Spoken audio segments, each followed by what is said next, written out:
एक बात तो समझी लो, तो जो ખેડૂત દુઃખી તો આજે નહીં તો કાલે એ ગામડાવાળો પણ દુઃખી છે અને ગામડાથી શહેરમાં આ વાત પ્રસરતા વાર નહીં લાગે એટલે ખેડૂત દુઃખી મતલબ કે આખો રાજ્ય દુઃખી, આખો દેશ દુઃખી છે.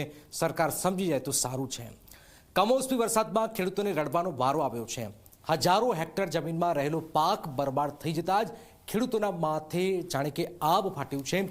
મોઢામાં આવેલો કોળિયો છીનવાઈ ગયો છે. ત્યારે ગુજરાત સરકાર એક્શન મોડમાં પણ છે અને 7 દિવસમાં સર્વે પૂર્ણ કરવાનો આદેશ કર્યો છે. સર્વે બાદ સહાયની જાહેરાતની પણ વાત સરકારે કરી છે.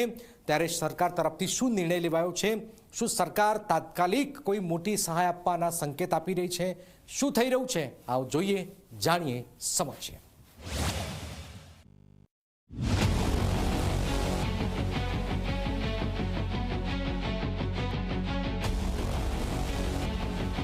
રાજ્યમાં કમોસમી વરસાદે ખેડૂતોના સ્વપ્નો પર પાણી ફેરવ્યું છે.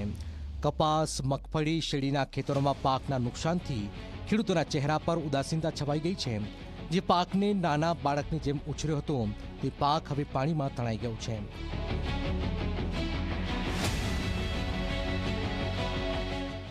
અને એટલા માટે જ ખૂબ ઝડપથી, કારણ કે એ બધી જ મુશ્કેલીઓની વચ્ચે ખેડૂત બહાર નીકળે એના માટે ઝડપથી સર્વે કરીને એક પેકેજ જાહેર કરવાનો નિર્ણય એ મુખ્યમંત્રીશ્રીએ આજે કર્યો છે.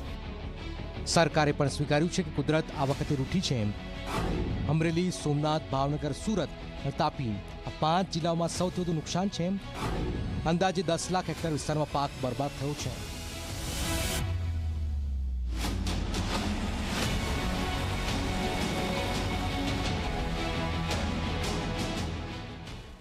રાજ્યના ખેડૂતોને હું આશ્વસ્ત કરું છું કે જ્યાં પણ નુકસાન છે, જ્યાં પણ અસરગ્રસ્ત ખેડૂત છે, ખેતર છે, એ તમામના પ્રત્યે રાજ્ય સરકાર તમામ રીતે એમની બાજુમાં ઊભી છે. એટલે કોઈ 5 જગ્યાએ ગયા એટલે બીજા કોઈ તાલુકા અથવા બીજી કોઈ ગામ રહી જશે આવી કોઈ માનસિકતામાં કોઈ ખેડૂત ન રહે. સરકારે કહ્યું છે કે આ ઉપકાર નથી પણ ફરજ છે. ખેડૂતની મદદ પહોંચાડવા માટે આગામી 7 દિવસમાં સર્વે પૂર્ણ કરવાનો આદેશ અપાયો છે. સરકાર જે કાંઈ કરી રહી છે એ કોઈ ઉપકારનો ભાવ નથી.